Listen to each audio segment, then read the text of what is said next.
നമസ്കാരം. ഇറാന്റെ ആദ്യ തലയറത്തത് നെതന്യാഹു, ഇസ്രായേലിനെ പേടിക്കുന്ന അമേരിക്കൻ പ്രസിഡന്റ്. അമേരിക്കൻ ഐക്യനാടുകളുടെ ചരിത്രത്തിൽ മാധ്യമ സ്വാതന്ത്ര്യത്തിന് നേരെ ഭരണകൂടത്തിന്റെ തലപ്പത്ത് നിന്നുണ്ടാകുന്ന ഏറ്റവും വലിയ കടത്താക്രമണങ്ങൾക്കാണ് നിലവിൽ ലോകം സാക്ഷ്യം വഹിച്ചുകൊണ്ടിരിക്കുന്നത് എന്നതാണ്. ഇറാനുമായി കഴിഞ്ഞ 4 മാസത്തിലേറെയായി തുടരുന്ന രൂക്ഷമായിട്ടുള്ള സൈനിക സംഘർഷങ്ങളെക്കുറിച്ചും പാശ്ചാത്യ ശക്തികൾ നേരിടുന്ന തന്ത്രപരമായിട്ടുള്ള തിരിച്ചടികളെക്കുറിച്ചും വസ്തുതാപരമായിട്ടുള്ള റിപ്പോർട്ട് പ്രസിദ്ധീകരിച്ച പ്രമുഖ അന്താരാഷ്ട്ര പത്രമായിട്ടുള്ള ന്യൂയോർക്ക് ടൈംസിനെതിരെ കടുത്ത ആക്രോശവുമായിട്ട് അമേരിക്കൻ പ്രസിഡന്റ് ഡൊണാൾഡ് ട്രംപ് രംഗത്തെത്തുന്നു. പത്രത്തിന്റെ നിലപാടുകൾ വെറും വ്യാജ വാർത്തകളല്ല, മറിച്ച് അമേരിക്കൻ ഭരണകൂടത്തോടും സൈന്യത്തോടും കാണിക്കുന്ന രാജ്യദ്രോഹവും കുറ്റകൃത്യവുമാണ് എന്നാണ് ട്രംപിന്റെ പ്രധാന ആരോപണം. തന്റെ സ്വന്തം സോഷ്യൽ മീഡിയ പ്ലാറ്റ്ഫോമായിട്ടുള്ള ട്രൂത്ത് സോഷ്യലിലൂടെ തുടർച്ചയായിട്ട് പങ്കുവച്ച പ്രകോപനപരമായിട്ടുള്ള പോസ്റ്റുകളിൽ ന്യൂയോർക്ക് ടൈംസ് പത്രത്തെ അഴിമതി നിറഞ്ഞതും പരാജയപ്പെട്ടതുമായിട്ടുള്ള ഒരു സ്ഥാപനം എന്ന് വിശേഷിപ്പിച്ച ട്രംപ് അവർക്കെതിരെ $multi-million, അതായത് ശതകോടിക്കണക്കിന് രൂപയുടെ നിയമ നടപടികൾ സ്വീകരിക്കുമെന്ന് പരസ്യമായിട്ട് ഭീഷണിപ്പെടുത്തി. യുദ്ധഭൂമിയിലെ യഥാർത്ഥ ചിത്രങ്ങളും പെന്റഗണിന്റെ കണക്കുകൂട്ടലുകളിലെ പിഴവുകളും ജനങ്ങൾക്ക് മുന്നിൽ തുറന്നു കാട്ടുന്ന മാധ്യമങ്ങളെ നിയമപരമായിട്ടും സാമ്പത്തികമായിട്ടും തകർത്ത് നിശബ്ദമാക്കുവാനുള്ള ട്രംപ് ഭരണകൂടത്തിന്റെ ഈ നീക്കം ആഗോളതലത്തിൽ തന്നെ കടുത്ത ജനാധിപത്യ പ്രതിസന്ധിയാണ് ഉണ്ടാക്കുന്നത് അല്ലെങ്കിൽ സൃഷ്ടിക്കുന്നത് എന്നുള്ളതാണ്. അന്താരാഷ്ട്ര മാധ്യമങ്ങളുടെ ബിയോണ്ട് റിപ്പോർട്ട് ചെയ്യുന്നതിനനുസരിച്ച് അമേരിക്കൻ പ്രസിഡന്റിനെ ഇത്രയധികം പ്രകോപിപ്പിച്ചത് ന്യൂയോർക്ക് ടൈംസ് പത്രം അവരുടെ പ്രത്യേകം വിശകലനത്തിൽ ഉന്നയിച്ച ചില കഠിനമായിട്ടുള്ള ചോദ്യങ്ങളും വസ്തുതകളുമായിരുന്നു. ഏകദേശം 4 മാസത്തെ യുദ്ധത്തിന് ശേഷം എന്താണ് മാറിയത്? വിശകലന വിദഗ്ധർ കൂടുതലൊന്നും പറയുന്നില്ല എന്ന ശക്തമായ തലക്കെട്ടിൽ പുറത്തു വന്ന റിപ്പോർട്ട് അമേരിക്കൻ സൈന്യം ഇറാനിൽ നടത്തിയ ബോംബാക്രമണങ്ങൾ പൂർണ്ണ വിജയമായിരുന്നില്ല എന്ന് അക്കമിട്ട് നിരത്തുന്നു. അമേരിക്കൻ വ്യോമാക്രമണങ്ങളിൽ ഇറാന്റെ ആണവ പരീക്ഷണശാലകൾക്ക് കനത്ത നാശനഷ്ടങ്ങൾ സംഭവിച്ചിട്ടുണ്ട് എങ്കിലും അവരുടെ ആണവ പദ്ധതിയെയോ അത്യാധുനിക ബാലിസ്റ്റിക് മിസൈൽ ശേഖരത്തെയോ പൂർണ്ണമായി ഇല്ലാതാക്കാൻ അമേരിക്കയ്ക്ക് കഴിഞ്ഞിട്ടില്ല എന്നുള്ളതാണ് പത്രം വാദിക്കുന്നത്. കൂടാതെ മിഡിൽ ഈസ്റ്റിലെ ഇറാന്റെ പ്രോക്സി ഗ്രൂപ്പുകൾ, അതായത് ഈ സഖ്യകക്ഷികളായിട്ടുള്ള ഇപ്പോഴും പൂർണ്ണ സജ്ജരാണ് എന്നും അവർ ഹോർമൂസ് കടലിലേക്ക് വീണ്ടും തുറക്കുവാനുള്ള കരാറിന്റെ ഏറ്റവും പ്രധാനപ്പെട്ടുള്ള ബലം ഇസ്രായേലിനെ നിയന്ത്രിക്കുവാൻ അമേരിക്കയ്ക്ക് കഴിയാത്തത് കൊണ്ട് അപകടത്തിലാണ് എന്നും പത്രം ചൂണ്ടിക്കാണിക്കുന്നുണ്ട്. അപ്പൊ ഈ റിപ്പോർട്ടുകൾ പുറത്തു വന്നതോടെ കടുത്ത പ്രതിരോധത്തിലായ ട്രംപ് ഇറാന്റെ സൈന്യവും വ്യോമസേനയും നാവികസേനയും പൂർണ്ണമായിട്ട് നശിച്ചുവെന്നും അവിടുത്തെ പണപ്പെരുപ്പം 250% കത്തുകയാണ് എന്നും അവകാശപ്പെട്ട് മാധ്യമങ്ങളെ അധാർമിക ഭീരുക്കൾ എന്ന് വിളിച്ചുകൊണ്ട് ആത്മസംതൃപ്തി അടയാൻ ശ്രമിക്കുകയാണ്. അപ്പോൾ കടലിടുക്ക് അടച്ചാൽ രാജ്യം ഇല്ലാതാകുമോ? ട്രംപിന്റെ ആക്രോശങ്ങൾക്ക് ഇറാൻ നൽകിയ സർപ്രൈസ് മറുപടിയാണ്.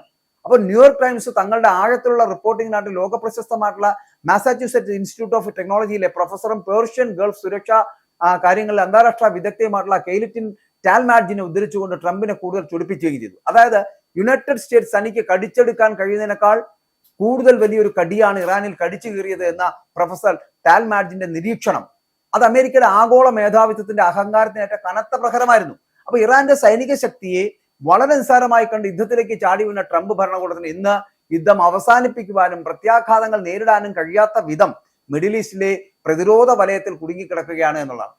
അമേരിക്കയുടെ ആഭ്യന്തര വിപണിയിൽ താൽക്കാലികമായിട്ട് ഓഹരി നിരക്കുകൾ ഉയർന്നതാണെന്നും തൊഴിലവസരങ്ങൾ റെക്കോർഡ് ഉയരത്തിലാണ് എന്നും ട്രംപ് അവകാശപ്പെടുമ്പോഴും ഇറാൻ യുദ്ധം അമേരിക്കൻ ഖജനാവിനും സൈനികരുടെ ജീവനും വരുത്തിവെച്ച നാശനഷ്ടങ്ങൾ മറച്ചുവെക്കാൻ അമേരിക്കയ്ക്ക് സാധിക്കുന്നില്ല എന്ന യാഥാർത്ഥ്യമാണ് MIT പ്രൊഫസറുടെ വാക്കുകളിലൂടെ പുറത്തു വന്നതുള്ളത്. അപ്പോൾ ബിയോണ്ട് റിപ്പോർട്ടുകൾ പ്രകാരം വസ്തുതകൾ തങ്ങൾക്ക് എതിരാകുമ്പോൾ വിയോജിക്കുന്ന ശബ്ദങ്ങളെ വ്യാജ വാർത്തകൾ എന്ന് മുദ്രകുത്തുന്നത് ഡൊണാൾഡ് ട്രംപിന്റെ പഴയൊരു തന്ത്രമാണ്. എന്നാൽ ഒരു അന്താരാഷ്ട്ര യുദ്ധം കൊടുമ്പിരിക്കൊണ്ട് നിൽക്കുന്ന ഈ സാഹചര്യത്തിൽ രാജ്യത്തെ മുൻനിര പത്രപ്രവർത്തകരെ കുറ്റവാളികളെന്നും വഞ്ചകരെന്നും വിളിച്ച് ജനങ്ങൾക്ക് മുന്നിൽ വേട്ടയാടാൻ ഇട്ടുകൊടുക്കുന്നത് അതീവ അപകടകരമായിട്ടുള്ള പ്രവണതയാണ്. അപ്പൊ ഇറാന്റെ മിസൈലുകളും ഡ്രോണുകളും നിർമ്മാണശാലകളും ഏതാണ്ട് അവസാനിച്ചുവെന്നും ഇറാന്റെ സൈനികർക്ക് ശമ്പളം പോലും ലഭിക്കുന്നില്ല എന്നുമുള്ള ട്രംപിന്റെ പ്രസ്താവനകൾ യുദ്ധകാലത്തെ വെറുമൊരു നുണപ്രചരണം മാത്രമാണ് എന്ന് ന്യൂയോർക്ക് ടൈംസ് തെളിയിച്ചു.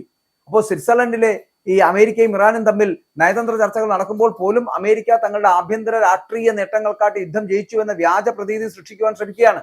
അപ്പൊ ഇതിനെതിരെ നിലകൊള്ളുന്ന പത്രത്തിന്റെ എല്ലാ റിപ്പോർട്ടുകളും താൻ അവർക്കെതിരെയുള്ള വരാനിരിക്കുന്ന കേസിൽ ഉൾപ്പെടുത്തുമെന്ന് ട്രംപ് ഭീഷണിപ്പെടുത്തുമ്പോൾ അത് മാധ്യമങ്ങൾക്ക് മേൽ കടുത്ത സെൻസർഷിപ്പ് അടിച്ചേൽപ്പിക്കുവാനുള്ള ഫാസിസ്റ്റ് ശൈലിയുടെ തുടക്കമായി വിലയിരുത്തപ്പെടുന്നു. അപ്പൊ ഇവിടെ ട്രംപ് ഒളിച്ചു വെക്കുന്ന ഒരു രഹസ്യമുണ്ട്. അതായത് എന്താണ്? ന്യൂയോർക്ക് ടൈംസും ട്രംപും തമ്മിലുള്ള ഈ പുതിയ നിയമ രാഷ്ട്രീയ പോരാട്ടം കേവലം ഒരു പത്രത്തിന്റെ മാത്രം പ്രശ്നമല്ല, മറിച്ച് പാശ്ചാത്യ ജനാധിപത്യത്തിന്റെ നട്ടലായിട്ടുള്ള മാധ്യമ സ്വാതന്ത്ര്യത്തിന്റെ നിലനിൽപ്പിനെ കുറിച്ചുള്ള ചോദ്യമാണത്. അപ്പൊ ഭരണകൂടങ്ങൾ നടത്തുന്ന നിയമവിരുദ്ധമായിട്ടുള്ള യുദ്ധങ്ങളും നയതന്ത്ര പരാജയങ്ങളും ജനങ്ങളെ അറിയിക്കുക എന്നത് മാധ്യമങ്ങളുടെ പ്രാഥമികമായിട്ടുള്ള കർത്തവ്യമാണ്. അതിന് സാമ്രാജ്യത്വത്തിന്റെ അധികാര ബലം ഉപയോഗിച്ച് അടിച്ചമർത്താൻ നോക്കുന്നത് ഭരണഘടനാ വിരുദ്ധമാണ്.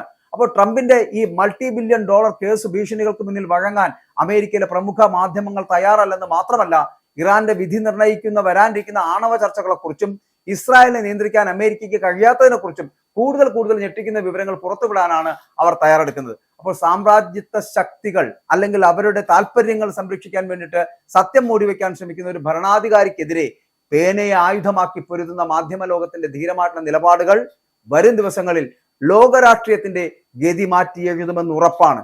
അതുകൊണ്ട് തന്നെയാണ് ഇവിടെ ഈ യുദ്ധമുണ്ടാക്കിയതാരാണ്, യുദ്ധത്തിന്റെ തുടക്കം കുറിച്ചതാരാണ്, ഇറാനിൽ യുദ്ധമുണ്ടാകുമ്പോൾ അമേരിക്ക പോലും ആഗ്രഹിക്കാതെ ഇറാന്റെ ആദ്യത്തെ തലയറുത്തതാരാണ്, നെതന്യാഹു ആണ്. ആ നെതന്യാഹുവിനെ നിയന്ത്രിക്കാൻ കഴിയാത്ത അമേരിക്ക എന്തുകൊണ്ടാണ് ഈ ഇസ്രായേലിനെ ഭയപ്പെടുന്നത്? ഇങ്ങനെയുള്ള ചോദ്യങ്ങൾക്കൊക്കെ വരും ദിവസങ്ങളിൽ ഉത്തരം നൽകേണ്ടി വരും ട്രംപ്.